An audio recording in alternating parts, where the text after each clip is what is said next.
signal? All right. So we left off with theories. And this chapter is far more expansive than you're really going to have to retain for the purpose of this class. How many of you have taken 111 communication theories? So this is a reiteration of a lot of that. What I want to do is identify the theories that are most salient for this class. And one of those is agenda setting. And what is agenda setting? Yes, sir.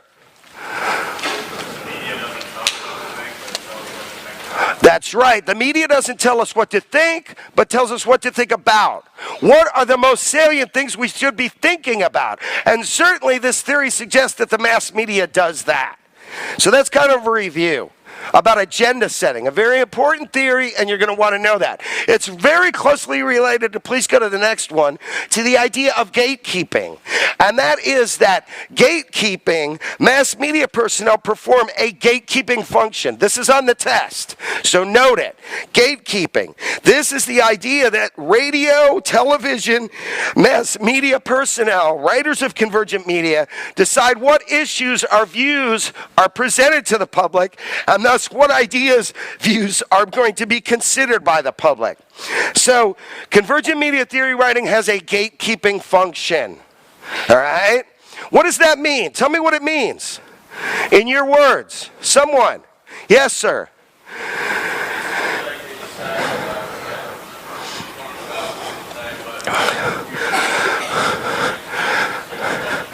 Right, but what issues are we going to be informed on? Is it going to be about Paris Hilton's dog, or is it going to be rising tax rates?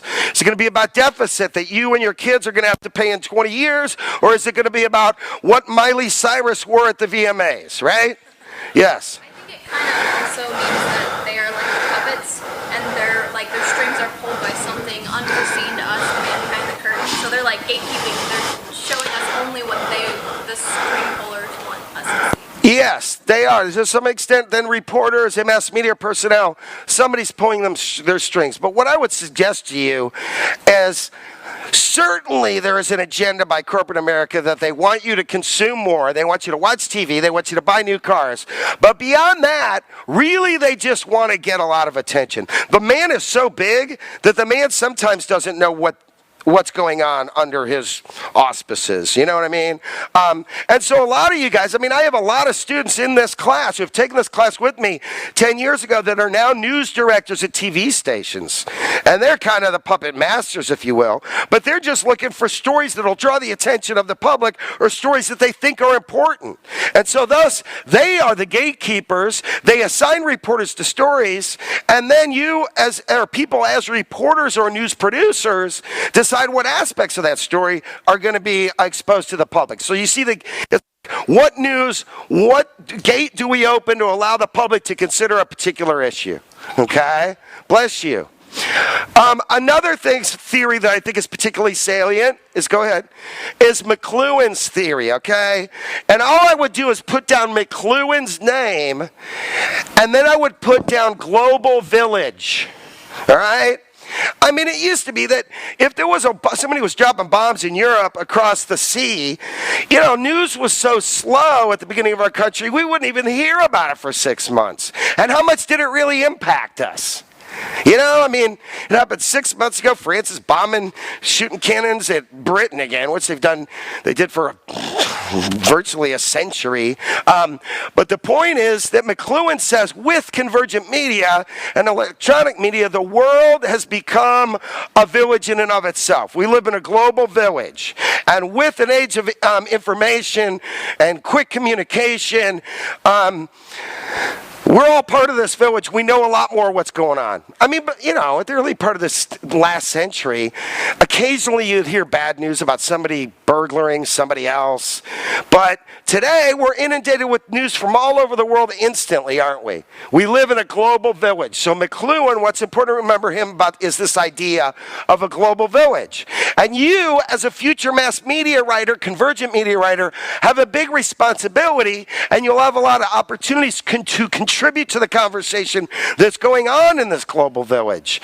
I think of the word polis, which is from Plato. It just means the body politic. And we feel a lot more engaged with our world when we contribute to the polis in our writing. You know, you guys are going to go on to do great things. Some of you are going to be news directors. I mean, students in this class have worked for MTV. They are working at Rolling Stone now. They work at CNN. They work at Fox News. All the Comcast, all the sports information that scrolls on the bottom of Comcast, the person that writes that took this class. You're going to do whatever you want to do. Don't let anybody tell you what you can't do. Hold on to a dream, have a goal for 10 years, and you shoot for the stars, and you may wind up on the moon. You know what I mean? Like, I may not get here, but I certainly can get here. You're going to be that person. And you're going to have a very important function in the global village, okay? And the conversation that's discussed in the global village. Another theory that's very important is social learning theory. I mean, this idea is from Bandura. It's just that we learn from a number of different influences, but media teaches us stuff about what's acceptable or what's not acceptable. I guess I would think about Franco and Spring Breakers right now. I haven't seen it. Woody's asking me if he can see it. And I'm like, when you're 16, maybe, from what I know about it. How many people have seen it? How old should Woody be when he sees it? Yeah, older. Okay, great. Because I don't want him to learn that bad behavior is acceptable. I mean, occasionally we inappropriately watch South Park, but I got to be like a hawk on that pause button. You know what I mean? Anybody see the one about Paris Hilton and the kits that were being sold? Okay, well, I had to stop that one. Now, we really liked the one where the Catholic Church official said, we got to kill Jesus. He's not following our rules. And the Pope is like, isn't it kind of non-Christian to kill Jesus? And they're like, oh, but we're not following his rules. So they mow him down with a machine gun. Of course, he resurrects himself. But anyways, we really like that one. But I got to be careful because Woody is going to learn from mass media. And so I got to be careful about what to expose him to. That's the essence of social learning theory. Okay? Probably not on the test, but the next one definitely is. Cultivation, Spiral of Silence. Spiral of Silence by Noel Newman. Just Spiral of Silence is enough when you write it down. If people don't talk about it, then nobody wants to talk about it. But if people are talking about it, our inhibitions about talking about it decrease. Does this make sense? Do you know what I'm talking about here? Ma'am? Yeah. Do you know what the idea here is that I just said? Who could tell me what it is? Yes. It's kind of like how you are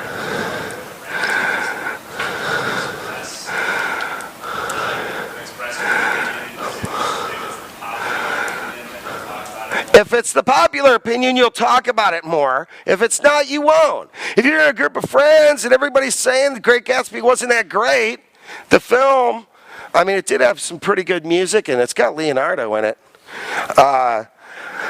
But if your friends are all saying it's not a good movie, then you're apt to not say, but I really loved it. It's kind of like a bandwagon effect, okay? So the idea here is if everybody in the mass media is saying you need a bigger house, you need a better car, you need to get Clearasil. If you have a better car, you'll be more apt to attract a member of the opposite sex or otherwise that appeals to you. And after a while, we don't want to say, but maybe what kind of car I drive doesn't determine who my mate is going to be. You see what I'm saying? So Spiral of Silence just says the coverage of popular trends by mass media provides a catalyst for future growth in such trends. I mean, everybody, all the Twitter and stuff about Miley Myers' appearance on the VMA, we were very negative about it. She got really lambasted. But somebody came up to me after class. Who was it? Where is she? What's your name again? Catherine came to me and she said, well, Lady Gaga can do that stuff, and nobody says anything. So Catherine had the bravery to kind of suggest an unpopular opinion. And that is she's overcoming the spiral of silence. You see what I'm saying? You guys understand the concept here. Bandwagon effect. You don't want to say what's unpopular, and media kind of perpetuates that. cultivation theory. A cultivation theory down, and in particular Gerbner is the theorist who's now at USC that posited this, okay? Don't write all that stuff down. Just write that our worldview of Walton Schongen, which I read again last night, Derek, in a book about Francis of Assisi, which is our worldview is influenced by the media we watch, okay? And does anybody know another concept that's related to Gerbner from your mass media theory experience before? Yes. Very good. What's your name? Connor. Congratulations, Connor. Yeah, it's called the mean world theory. That the more Law and Order the old lady watches, the more ugly and mean she thinks the world is. Okay? Whatever we're seeing through the TV, it shapes our perception about how we think the world is. All right? Mean world syndrome. It's just an indicative example of, especially with news, if it bleeds, it leads. Have you guys heard about that? So much of the time media focuses on like the murders and the, people doing wrong things to other people and, the people that are running scams and, they don't come on the news and go, everything was great today. Crops are growing, kids are happy. I don't know if we have anything to talk about to you for the next 24 hours because we have to make some news. So let's look at Paris Hilton or what Miley Cyrus was wearing. You know what I mean? Yes, ma'am. Excellent. There's a good documentary called Mean World that looks at this phenomenon. It really explains it, and then it actually goes through,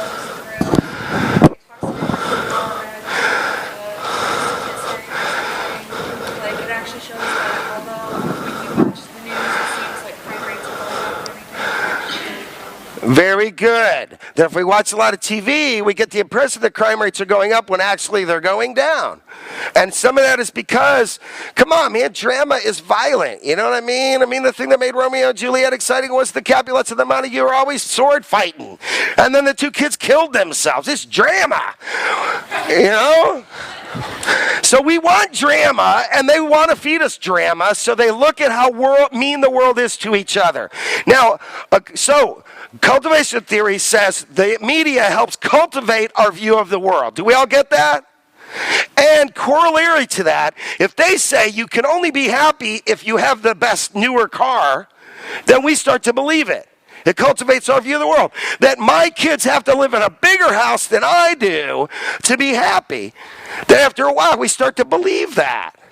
Where Europe in the last 100 years, they realized, hey, I think we got enough room. Let's scale it down a little bit, And we're still expanding.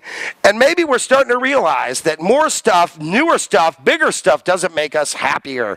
If we look at suicide rates, divorce rates, and how many pills we take each year to feel happy. All right? But the point, and then they'll tell you that. If you take this pill, then you can walk through this field happily. And you can play tennis as happy as you don't even know what the pill does. I want to improve my tennis game. Does that pill help me with that? You know what I mean? 10 years ago, they didn't even have those drug ads. But what they're telling you is, take a chemical, it'll make you happier. Okay? You're right. Take the chemical, it'll make you happier. All right? So Gerbner cultivation theory, are we good on this? Any questions about it? Excellent. Yes, sir. Absolutely. It's a continuation of that idea. It's very close to that idea. I mean, social learning is probably we learn certain acts are beneficial or not, but it is closely related. But just know that Gerbner is cultivation. And probably you won't see Bandura on the test. You very well may see Gerbner on the test, okay? And what is your name? Is it Chris? Sam. I have it. There it is. Sam. Hey, what's your name up there with the ZND shirt on? Yeah, okay, Mike. He's contributed a lot. I'll do my best that I can, right? Bridget, Summer, and Mona Lita. Annalita. I was thinking of Rosalita by Springsteen. Okay, so again, it's Annalita. Okay, great. And I want to say Grace, but I know that's not it. Yeah, it's not right. I know it's not. I got it wrong before. What is your name again? Huh? Brittany. Okay, man, well, come on. I got 300 students. I'm doing the best I can. What's your name? Murphy? All right. Murph, solid Irish. All right, I'll do the best I can. I'll know your name better than you'll know everybody else's name, so cut me some slack, all right? I told you I'm not the sharpest tool in the shed. I recognize that. I'm a little fat. I don't get enough exercise. You know, I'm not all that. And one of the things that's hard for me to do is memorize names, okay? All right, thanks, Murph. All right. And Annalita. And Brittany. Oh, okay, so uses and gratifications. You know, all these theories that say that media has a big influence suggest that the media uses us. The bottom line is, who has the remote in their hand? You do. And when it gets boring, what do? This idea is you use the media as you want to use it. You don't let it use you. Okay? I mean, look, I love my Breaking Bad. Man, I had to catch up with that 2 days ago. Major friction with my girlfriend. What are you doing? I'm watching. I gotta watch Breaking Bad, man. I mean, Jesse is talking. Well, never mind. Yeah. I'm leaving it. I like to go in fresh, as George Costanza's dad says, right? But look, when I watch it, I don't want to watch commercials. I'm not going to say that I get it free on freetv.com. Yeah, well, I don't have HBO. I got a real good cable deal. I own a building, and I have a tenant that owns the other that lives in the other apartment, and I get a package deal, and I don't want to change it, so I don't have HBO. So, but I can find a way. I can go rent it at Family Video with no commercials, right? You guys, well, Breaking Bad does have commercials. I don't want to watch them. You're not going to use me. Yeah, but Netflix is like 2 seasons behind, right? Who said Netflix? I love Netflix, Summer. I love Netflix, but it is 2 seasons behind. Then you watch another show. You stick to that. Okay, well, I want to watch what was on Sunday night, man. You know what I mean? But I'm with you. When a new season starts, good that we're updated, but you guys get my point. I want to watch it without commercials because I want to use the media as I want to, when I want to watch it, not when you tell me to watch it. I mean, we're almost slaves when you have to watch it Tuesday at 8 o'clock. You know what I mean? I don't want to build my life around some TV programmer's schedule. I want to watch my Walking Dead when I want to watch it, right? I don't want to watch my Son of Anarchies with commercials, right? Game of Thrones. So, well, Breaking Bad is on AMC. But you guys get my point. Do you use the media or does it use you? Joe? Listen. Right.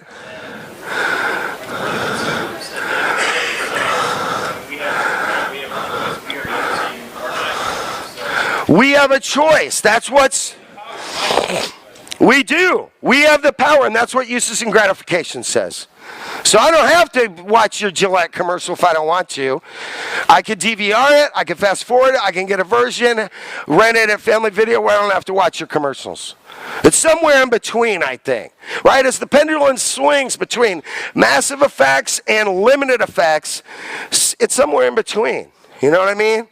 Because my kids are still watching Disney. They can't tell the difference between the commercial and the programming, which is exactly what they want.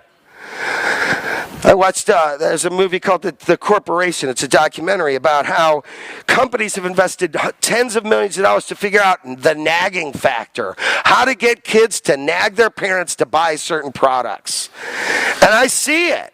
Now, they're smart. Maggie's like, they're trying to trick me. I already have 6 Barbie dolls, but they're trying to trick me into wanting more, Dad. I'm like, yeah, you got it. All right, sister, you know. What's that? They do it, but they're savvy. They know they're getting tricked. Sometimes they forget. What are you watching? Disney. What is it? A show. You know. Zach and Cody. Good. Okay, well, they're still watching on Netflix. What's the one about the superheroes, powers, and the millionaire lab rats? And nobody knows that one? Good, don't. What? Okay, that's XT. Thank you. The idea of uses and gratifications is I can shut the TV off anytime I want, and so can my kids, right? We can turn it into a good movie. We can watch The Hobbit instead of the Wizards of Waverly Place. Thank goodness, with all the commercials. Uses and gratifications. Media doesn't use me, I use it. Now, semiotics is important just because it's a reiteration of something we talked to before. Semiotics is just the study of the use of signs. And when I say that, what process is involved with the use of signs? What does this remind you from the lecture from last week? Raise your hand. Yes, ma'am. What? Encoding, that's right. And encoding is what?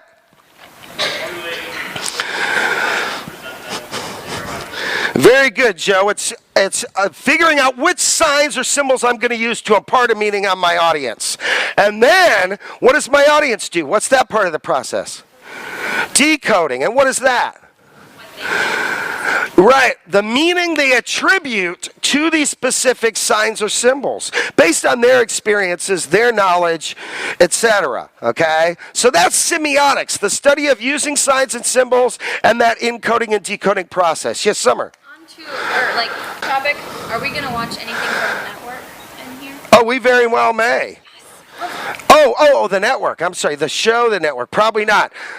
The movie from 1970. Oh, okay. So we're talking about Albert Brooks, and we're talking about doing a reaction shot when you don't have two cameras, when you only have one. Broadcast news. Yeah, where he's talking about getting mad because Who's in it? No, it's Oh, network. I'm mad as hell, and I'm not gonna take it anymore. I want you to raise up your window. Patty Shysevsky wrote the script, and it won Academy Awards, and it's kind of prophetic. It's like in the mid-'70s, we didn't know that we were going to be watching midgets play tug-of-war with an elephant, right? But now, right? But that's what... Yeah, we did watch it. The guy that was the executive producer of Fox, he quit 2 weeks ago. He's responsible for that. But reality TV shows, embedded troops, all that stuff's in networks. So we won't watch it. Well, you're suggesting that we do. I would suggest you watch it. It's very good about the media using us. And then exploiting the anger to get more viewers. This guy's like, I'm mad as hell and I'm not going to take it anymore. All right, yeah, and then what he does is they exploit him and sell his angst back to the audience. So it's kind of ironic in that way. But semiotics is the attribution, use of signs, encoding and decoding. Cool? All right. This is a very critical culture studies. I'm just going to say the idea that, skip it. Don't even worry about it. Critical cultural studies just say they want to sell you as much garbage as they can, okay? And that's their whole reason for being, which really that is. I mean, the mass media business is called a business because what's most important? Money, turning a profit. That's what it's about. Now, there are little places where we can move beyond that, but let's look at structuration theory. This is a very important theory. It's going to be on the midterm and the final exam, so put a mark next to it. Giddens, 1993. And can you go down a little bit there, sir? Yeah. The question is whether, when a little kid sees Beavis and Butthead, I know it's old school, light, fire, fire, fire. When he sees those guys light something on fire, and then he takes his mom's lighter and lights her trailer on fire, can they sue Beavis and Butthead? Did Beavis and Butthead cause them to do that? No? I mean, maybe the kid wouldn't have had the idea if he hadn't seen it. I mean, I find it hard to believe that Beavis and Butthead left the lighter where the little kid could find it. Are we going to blame that on Beavis and Butthead? Yeah, and do you think that kids were burning stuff down before Beavis and Butthead came on the air?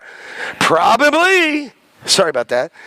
So, but the question is, most of the time theorists either say that mass media causes problems.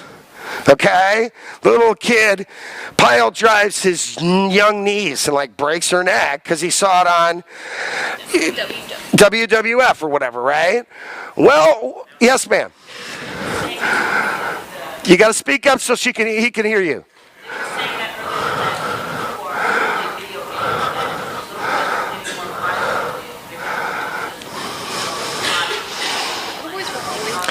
Okay, this argument, it's there. Does playing violent video games increase violence? That's an argument. There's another argument that says it's a safety valve. That because they're doing that, they're not out kicking each other's tails in a fist fight. Okay? I don't know. Joe?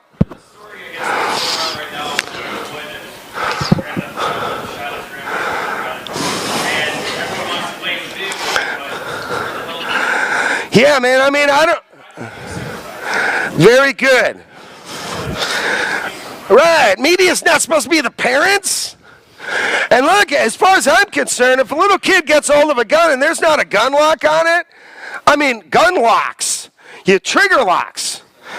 Every gun should have a trigger lock. And if a little kid shoots another kid because there's no trigger lock, I say that an adult needs to be in front of a jury. You know what I mean? And pardon me, I mean, I'm really not. I mean, I've got my AK-47 Chinese made in case IBM takes over the government and a little collar down in Oklahoma in the hills. I'm ready to fight the fascists when they take over. Because every few generations, as Jefferson said, democracy needs to be fertilized by some blood. But by the same token, I don't want Woody to have access. Oh man, one time, my dad had a pistol in the back of the van out in those Oklahoma hills. Woody's like, "What's this?" And it was a pistol. Now my dad said it wasn't loaded, but I was angry at my father. It should have had a trigger lock on it. Right, Joe? Right. You can't blame mass media for a lack of parental or in that father, grandfather responsibility, right? Yes, ma'am. Yeah, it's not an AK-47. What is it? Come on, it's another kind of a AR-15, that's what it is. And it's semi-automatic. But if I can cut, as fast as it's not fully automatic, but it's at the cabin in Oklahoma and it's locked up. So don't get me like to be a crazy gun freak. Yes. Who? Yes, sir.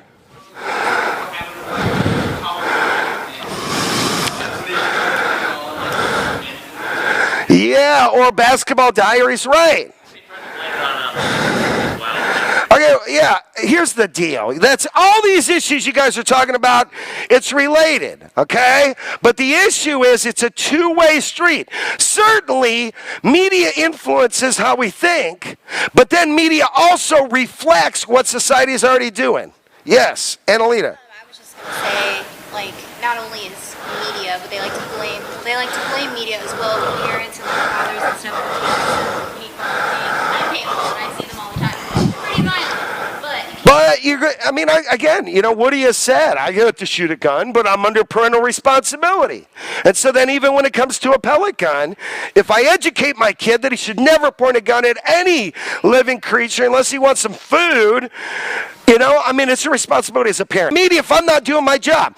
Here, let me strip it down, guys. Get this. Structuration says that certainly NWA has influenced some attitudes about the police and about breaking the law and about how the corrupt people are judges sometimes and the prosecuting attorneys and they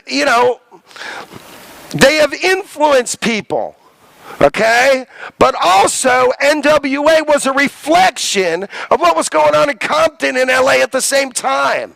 So media not only influences, but it also reflects what's already going on. I mean, Tupac was talking about what he was seeing. Okay?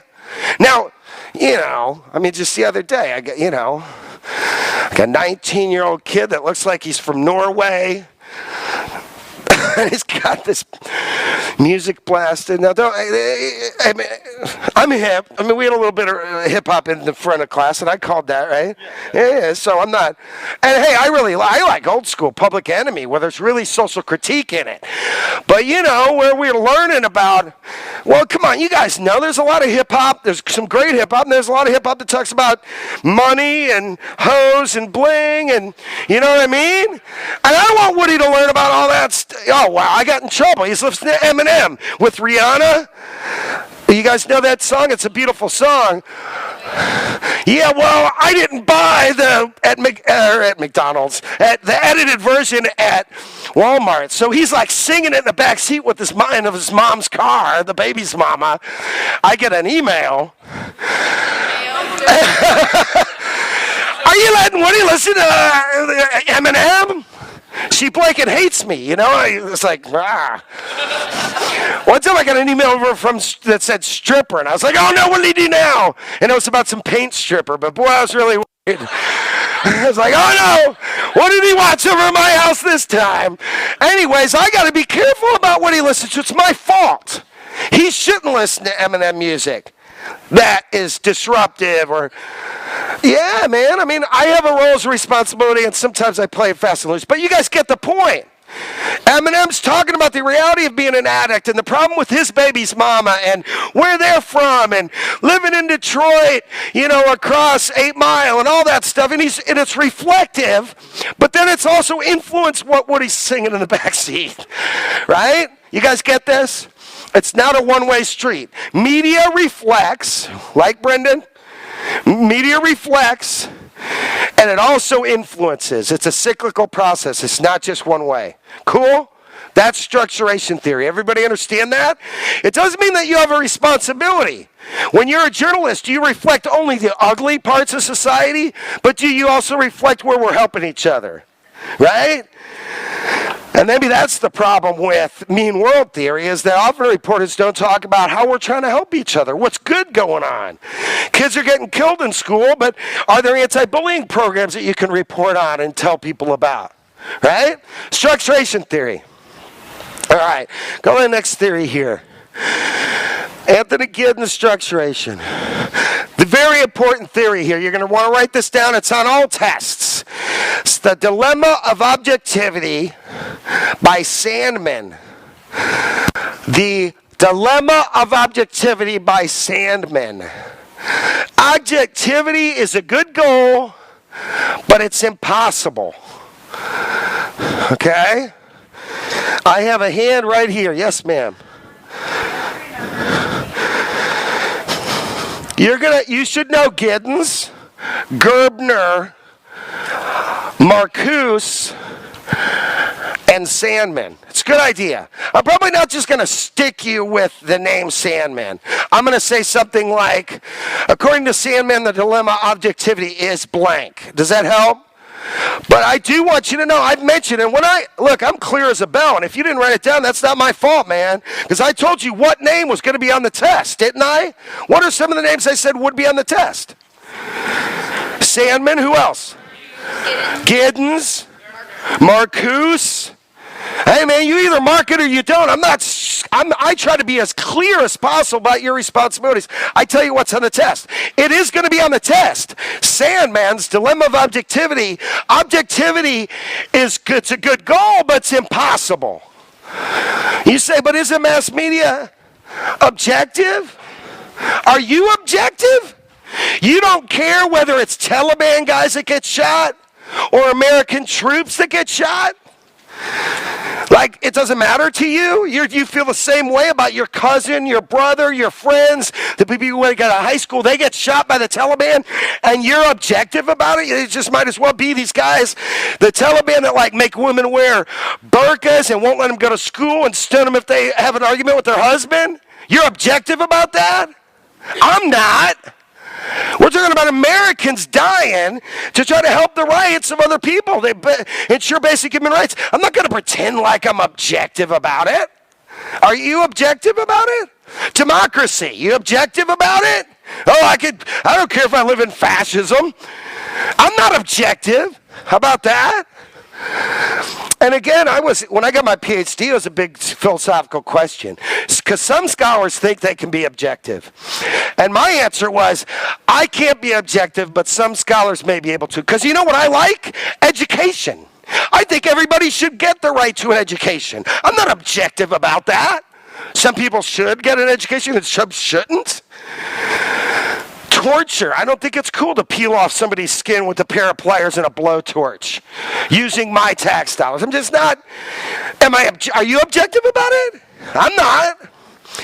I tell you what I hate is Nazis, particularly Illinois Nazis. They're bombs. You know how many people have seen this, Blues Brothers? You know, actually, I wanted to know whether to watch it with Maggie 9 and Woody 11, and a warning said they try to run some people over. And so I researched, and the only people they would try to run over were the Nazis. So I was like, we're watching it. Right? They run them off a bridge. Do you guys remember that part? Yeah. Yeah, man. So I was like, the only people they try to run over is Nazis. And I mean, I don't know how you feel about Nazis, but how do you cover it balanced? Oh, well, how do you cover it now? I don't know. I guess I try to interview some Nazis and tell them what's their efficacy of National Socialism, which it isn't even socialism, it's fascism. But you guys get my point? Now, here's what I can do. Objectivity is a good goal, but it's impossible, okay? But what I can do is be committed to a dialectic. And let's go to the next slide. Dialectic theory. There's two sides to every conceptual coin. Now, I agree with Edward R. Murrow. I'd be writing this down. This is dialectic's important. Write it down. I agree with Edward R. Murrow, who said there aren't always two equally supportable sides to every issue. I agree with that.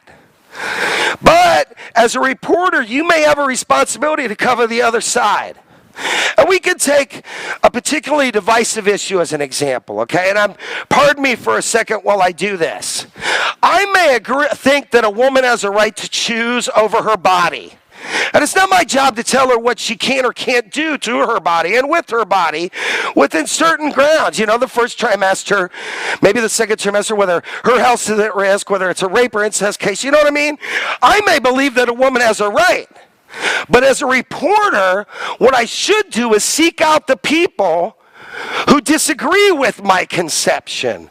The people that say, well, it's still a human being. Maybe I should offer more quotes from the other side than I do from my own perspective. Which, you know, my perspective, hey, you know, if a woman has a right, she has a right to murder an unborn child if she wishes. It's, I mean, I don't know what my opinion is on it. I'm glad I don't have to decide this issue for somebody else. You know what I mean? But if I find myself thinking that, well, she's murdering a potential human being, you know, Jack Nicholson, his mom wasn't married. He says that if we would have had abortion, then he wouldn't be here. But it's not my issue to decide for women what to do. I get mired in the issue. Because, you know, there are equally compelling arguments on both sides at some point, right? My job as a reporter is to figure out where I sit on the issue and then seek out counterfactuals. Write down counterfactuals. It's my job to seek out other opinions with which I disagree.